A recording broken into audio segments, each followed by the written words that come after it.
Himachal Pradesh road transport corporation के पेंशनभोगियों ने राज्य सरकार पर पेंशन और चिकित्सा भत्ते में लगातार देरी करने का गंभीर आरोप लगाते हुए चेतावनी दी है कि यदि उनकी मांगों पर तुरंत ध्यान नहीं दिया गया तो वे सड़कों पर उतरने को मजबूर होंगे।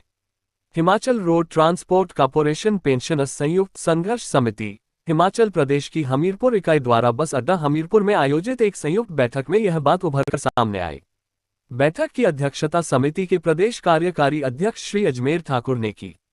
बैठक की शुरुआत में राज्य में आए हालिया प्राकृतिक आपदा में जान माल के भारी नुकसान पर गहरी चिंता जताई गई।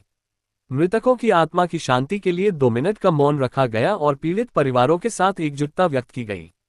हालांकि जल्द ही चर्चा का केंद्र पेंशनरों के अपने कष्टों की ओर मुड़ गया। कल्याण संगठन के प्रधान हुक्मचंद ने सरकार पर जमकर निशाना साधा। उन्होंने कहा, समय पर पेंशन न मिलना सरकार की नाकामी को दर्शाता है। चुनाव के समय किए गए झूठे वादों के झांसे में आकर जनता ने जिस सरकार को सत्ता में भेजा था, आज 3.25 साल बीत जाने के बाद भी वह अपने वादे पूरे करने में पूरी तरह विफल साबित हुई है। कल्याण मंच के अध्यक्ष ओम प्रकाश ने पेंशनरों की दयनीय स्थिति का जिक्र करते हुए कहा, वृद्धावस्था में घोर अन्याय किया जा रहा है। पेंशन कभी 26 तो कभी 30 तारीख को दी जा रही है। सबसे बुरा हाल चिकित्सा बिलों का है, जिनका भुगतान 3 साल से नहीं हुआ है। उन्होंने एक मार्मिक तथ्य की ओर इशारा करते हुए कहा, समय पर पैसा न मिलने के कारण कई पेंशनर उचित इलाज नहीं करवा सके और दुनिया छोड़कर चले गए। क्या सरकार हमें बुढ़ापे में सड़कों पर उतरने के लिए मजबूर कर रही है? प्रदेश कार्यकारी अध्यक्ष अजमेर ठाकुर ने पेंशनरों के साथ हो रहे दीर्घकालिक अन्याय को विस्तार से रखा। उन्होंने कहा कि समिति ने कई बार प्रशासनिक अधिकारियों से इस मामले को उच्च स्तर तक उठाया है, लेकिन परिणाम सिफर रहा है। उन्होंने स्पष्ट चेतावनी देते हुए कहा कि ध्यान नहीं दिया गया तो पेंशनरों को राज्य स्तर पर एक बड़ा आंदोलन छेड़ने के अलावा और कोई रास्ता नहीं बचेगा। इस बैठक में कल्याण संगठन के सचिव सुशील कुमार और कल्याण मंच के सचिव बलबीर पटियाल सहित कई पदाधिकारी मौजूद रहे।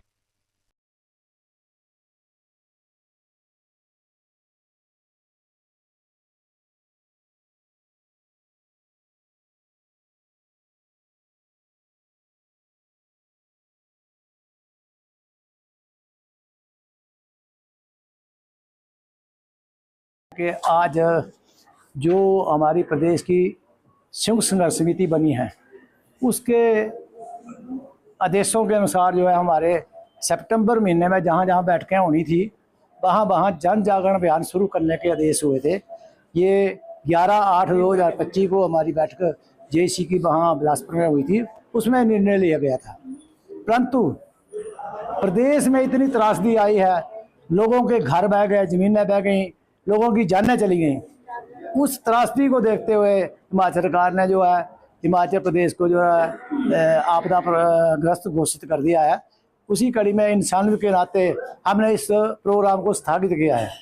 परंतु बैठक जो जिस दिन को रखी थी बैठकें तो उसी दिन निश्चित होनी थी और हर एक जगह सितंबर महीने में होंगी।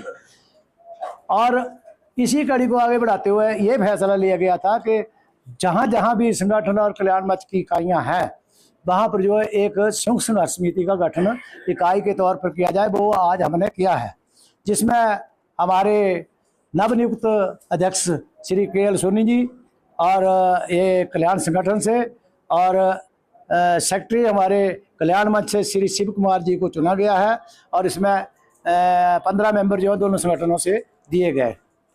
मैं इनको बधाई भी देता हूँ और उम्मीद भी करता हूँ कि जैसे हमने 5-6 साल से प्रयासों में लगे थे, जेसी का गठन प्रदेश में किया है और इकाइयाँ में कर रहे हैं, तो ये लोग जो है उस पर खरा उतरने की कोशिश करेंगे। दूसरा, जो हमारे वित्तीय लाभ हैं, समस्या हैं, वो तो आपको पता ही है सारा, हर महीने हम बोलते हैं, हमारे वक्ताओं ने भी अभी बोला। परंतु एक हमारे प्रयास से क्या हुआ कि एक जो हिमाचल पेंशनर्स संयुक्त संघर्ष समिति हिमाचल प्रदेश की बनी है सभी विभागों की, उसमें आपको पता है कि 7 तारीख पिछले महीने सर्किट हाउस में बैठक हुई थी और 11 संगठनों ने उसमें भाग लिया था। वो जेसी बन चुकी थी और उसके बाद उनकी बैठक जो है कल 4 तारीख को बिलासपुर में हुई, तो उसमें और 6 संगठन जो है जुड़ गए हैं। 17 संगठन जो है 17 संगठन जो है इसमें जुड़ चुके हैं पेंशनों के। और हमारा प्रयास रहेगा कि और लोगों को भी, और जो संगठन छूट गए हैं उनको भी प्रयास कर रहे हैं जोड़ने का।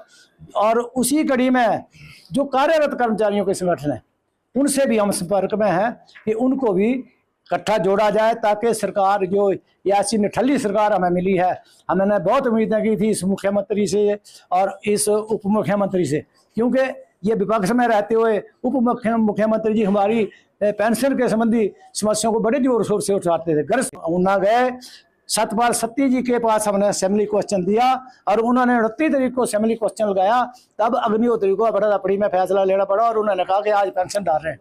कौन सा तरीका है? तो हम सरकार को इस मंच से चेता देना चाहते हैं कि हमारी पेंशन का स्थायी समाधान बजट में किया जाए और पहली तारीख को पेंशन देना जो सुनिश्चित की जाए। और जो हमारे देय भत्ते हैं, जैसे दूसरे विभागों में 50,000 की किस्त दे दी गई है और आयु के आधार पर दे दी गई है, 70 वर्ष और 75 वर्ष के ऊपर के लोगों को एक 16 का जो एरियर का पैसा है वो एक मुश्त दे दिया गया है। जब वो आदेश सरकार ने किए तो HRTC पे लागू क्यों नहीं होते? हमारे लोगों को क्यों नहीं मिल रहा है?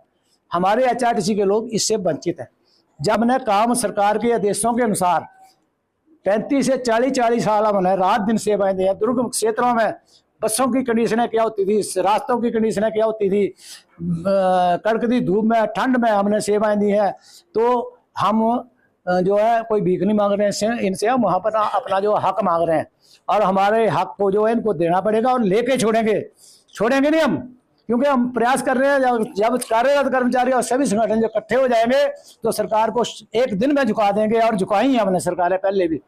आपदा हिमाचल में आई है तो हमारी जो HRTC की बसें हैं वो फ्री सेवाएं दे रहे हैं।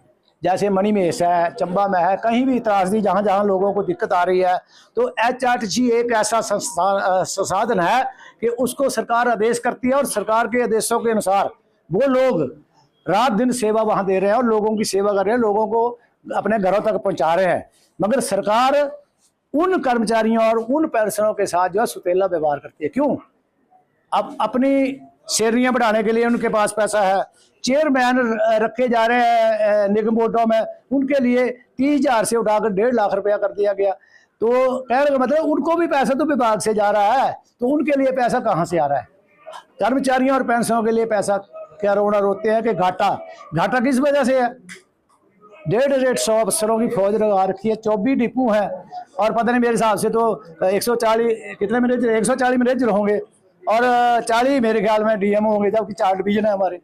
तो उन फौजों को जो है निकाला जाए जिनकी सैलरी 2-2, 2.5 लाख है, तो घाटे का कारण नहीं बन सकता। दूसरा, सरकारें घाटे का कारण है।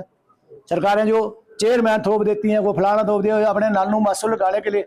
मैं तो सरकार को हम ये सलाह दे भी चुके हैं और मैं सुझाव देना चाहता हूँ यहाँ से कि जो 2/10/1974 की अधिसूचना है, हमने पहले भी दिया मंत्रियों को, सरकार को, आज भी दे रहे हैं यहाँ इस मंच से, 2/10/74 की अधिसूचना को रद्द करके और नई अधिसूचना जारी करके इस HRTC को जो है बचाना है तो STA में मर्ज किया जाए, स्टेट ट्रांसपोर्ट में मर्ज किया जाए, और जिससे निगम और कर्मचारी और पेंशनों का भविष्य सुरक्षित होगा और निगम भी घाटे से उभर कर आएगा।